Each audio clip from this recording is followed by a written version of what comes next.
LA Knight is an absolute savage. He really just went there. First, he didn't even allow Roman Reigns to finish his entrance, and then he made a reference to Roman Reigns' darkest days. LA Knight mentioned the Suffering Succotash promo. Yes, people, before Roman Reigns was telling you to acknowledge him, he was making jokes for 5-year-olds. Man, this must hurt. I can only imagine Roman Reigns is going to unlock Ultra Instinct right now. Of course, welcome back to the channel. My name is TheGreatOne, that is my legal name. If you enjoyed these videos, make sure to click that like button, subscribe if you already didn't, that really helps out the channel. Now, I was wondering whether I want to see LA Knight versus Roman Reigns because it's quite risky. Now, of course, I saw the first segment and I was sold. But still, I guess most of us are worried how this is going to affect LA Knight's credibility and momentum. And while we all know he's going to lose the match, I think the way he's being portrayed during this rivalry, the way he carries himself, the way he feels like a worthy opponent for Roman Reigns,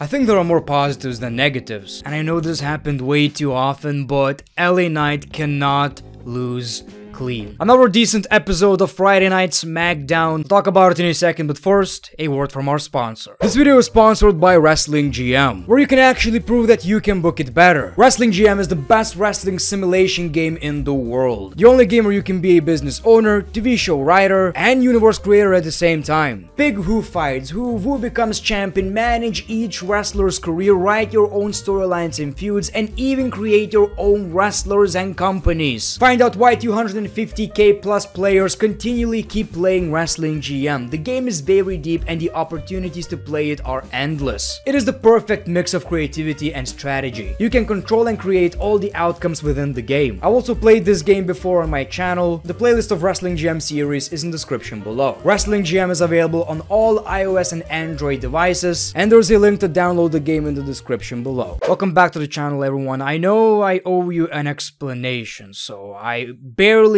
uploaded any videos this month. I kind of felt burnt out, especially from Raw and SmackDown reviews, and once I was ready to return to YouTube, I lost my grandma and all the other stuff happened, so I kinda needed a break, but I feel like I'm back now. The plan is to go all in November, so expect a lot of interesting videos. And don't get me wrong, it's not like Raw and SmackDown are bad right now. Sometimes uneventful, but mostly, you know, I've been doing this for a very long time, and sometimes you just need a break from YouTube and, well, especially pro wrestling. You know, when you watch pro wrestling every day, you make videos about wrestling every day, sometimes you just need that break. And, you know, I wish I could enjoy taking a break from YouTube, but honestly, it mentally makes you feel worse. That's how YouTube is. Anyway, back to SmackDown. The show kicks off with Roman Reigns, who got rudely interrupted by LA Knight. That was savage. LA Knight sits in the chair at the head of the table. No one ever done this before. LA Knight says in the contract they're about to sign, it says that Reigns is about to hand his title over to him. Reigns asks, did you ever have a contract signing before? You have no clue what you're doing. But lucky for you,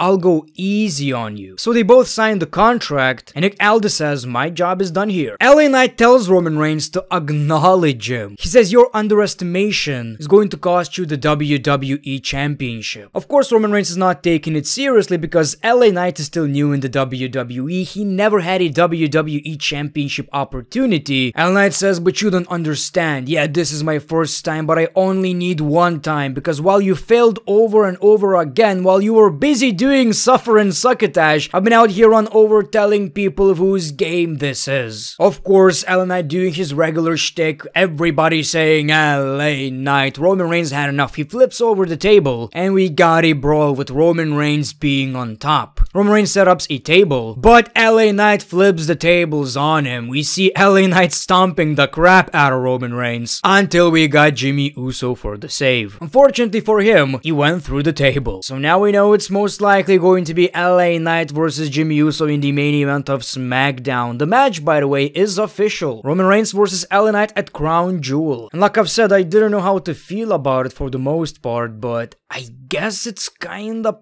positive. It says a lot about how WWE view LA Knight. Crown Jewel is almost like WrestleMania, almost like SummerSlam. And it's going to be a great test for LA Knight. Now he has to prove why he's in the main event, and I hope this match is going to be great. And like I've said, I really hope we're going to get the right booking decision. I really hope we're going to get the good outcome, because it can go either way. We all know LA Knight is losing. It just depends how. And this segment was great. This really felt like a go-home episode, but it wasn't. Then we saw Santos Escobar and Carlito versus Montez Ford and Angelo Dawkins. By the way, the Street Profits got a new theme song, which is great. It was a fun match. It seems like Carlito is a member of LWO right now because they made an entrance together, I assume. During the match, commentators made a point about how the only man the Street Profits care about, the only man they want to impress, the only person they want to impress is Bobby Lashley, so they're taking this very seriously. We see Logan Paul attacking Rey Mysterio, and Santos told Carlito to look after him, which caused them the match because the Street Profits took advantage and took the W. This is all great, but I just don't see what's next for the Street Profits. We need 2 sets of tag team championships, or trios championships, I'm not sure, but now it seems like, yes, they're winning, but it's not really going anywhere. And since I didn't make Raw and SmackDown reviews, I just want to mention that I really love this rivalry between Logan Paul and Rey Mysterio. It's not anything special, but it seems like Logan Paul improved so much on the microphone, and he had great matches with everybody so far, so when it comes to Rey Mysterio, it's a guaranteed banger. And honestly, I believe he should win the championship. Paul Heyman says that this is the only title NFL Green Bay Packers are going to get, and this is the only title that LA Knight is going to get. We see Jimmy Uso and Roman Reigns wants a match, LA Knight versus Jimmy Uso. Jimmy says yeet, and Roman Reigns again said, I don't like that, stop doing that, I told you. Pretty hilarious. Now, I'm still not sure how I feel about Jimmy Uso and Roman Reigns being together, with Roman Reigns not even questioning what's the whole point of this, Jimmy Uso being so forgiving. I really hope there's more to it. I hope that either Roman Reigns or Jimmy Uso is using, one another. To me, it just feels like WWE made Jimmy turn on Jay way too soon, and now they don't really know what to do with the guy. Logan Paul got asked, why did you attack Rey Mysterio even though last week you showed him respect? Logan says, never let him know your next move. And he's going to win because he's bigger and stronger. That's the reason why we have weight classes in boxing. Kevin Owens is not a fan of the attack, a big Rey Mysterio fan. Then we see Austin Theory and Grayson Waller, being a couple of douchebags. Kevin Owens claims, I can punch you both at the same time. They claim it's impossible. Well, I guess it is. There's a reason why we got Kevin Owens and Logan Paul in the same segment. Apparently, the next rivalry for Logan Paul is Kevin Owens versus Logan Paul, which means, I guess, that there's a big chance Logan is winning that championship. When was the last time Kevin Owens held a singles championship in the WWE? I think he should be the one to beat Logan, but not necessarily in 1 month. Nick Aldis made a match between Shotzi and Chelsea Green official. Of course, we got the match, and it's fine, it's great. I really like Chelsea Green. She's a great character. She's funny. She doesn't need to be very strong, but at this point, I'm like, okay, I get she's a comedy gimmick, kinda. She's not supposed to be tough, but give her a W once in a while. She's a women's tag team champion, if that means anything right now. But of course, she lost. I know it's not that big of a deal, but come on. It was time for John Cena, who actually cut a very passionate, emotional promo. He talked about how this is the hardest thing ever since he got fired from the WWE, almost fired from the WWE. He talked about how he doesn't want to disappoint the WWE fans. My man was almost crying. He really takes it seriously. Of course, he was talking about his match against Solo Sikoa, which was made official, which I think is great. Finally, John Cena in some singles action. Of course, the fans showed a lot of support, and John Cena said this means a lot. They started chanting, "You still got it," and Cena said, "What if I don't?" Man, right in the feels, right? Right in the feels. He got interrupted by Paul Heyman, and first Paul Heyman showed a lot of respect for John Cena. Apparently, they even have some OVW history. But John Cena proved that he's no longer the greatest of all time in the ring after losing to Roman Reigns. And he can still be a great talker. You're one of the best, and that's coming from me. And he complimented John Cena, but then he said, well, when Solo Sikoa spikes you in the throat,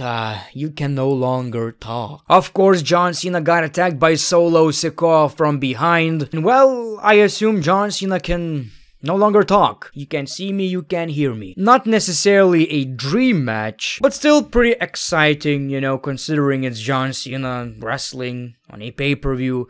You know, but I really wish we got something a bit more marquee when it comes to John Cena at Crown Jewel, if that makes any sense. Something like John Cena versus Logan Paul.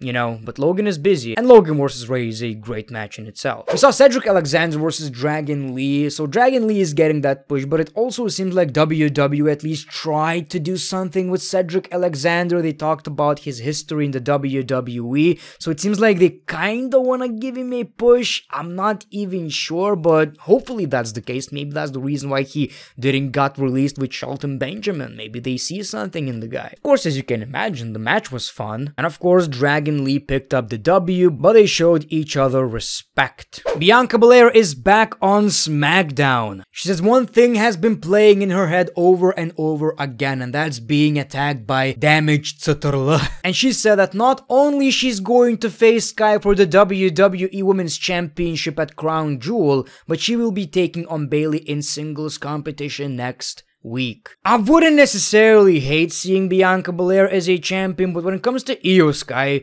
she barely did anything with the championship. She's a champion, but still doesn't even feel like the biggest deal of the group, of damaged Sutterla.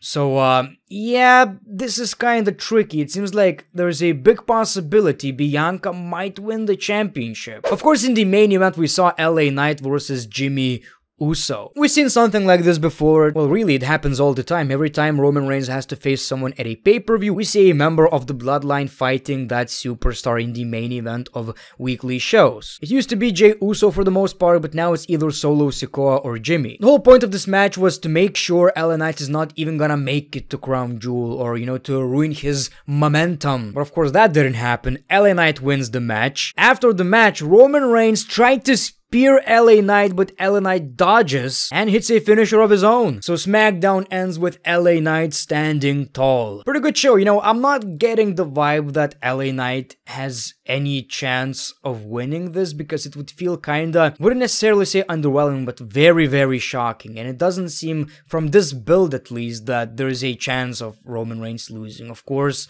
it ain't happening. At least not right now. And during commentary, Michael Cole's saying it might happen at Crown Jewel, or it might happen in 5 years. 5 years, Michael. There's a very long time, Michael. 5 years. But like I've said, I think this is a great opportunity for LA Knight to show what he's capable of. So thank you for watching this video. Don't forget to like, subscribe if you already didn't. The Great One, peace, love, and hugs. It's been a pleasure.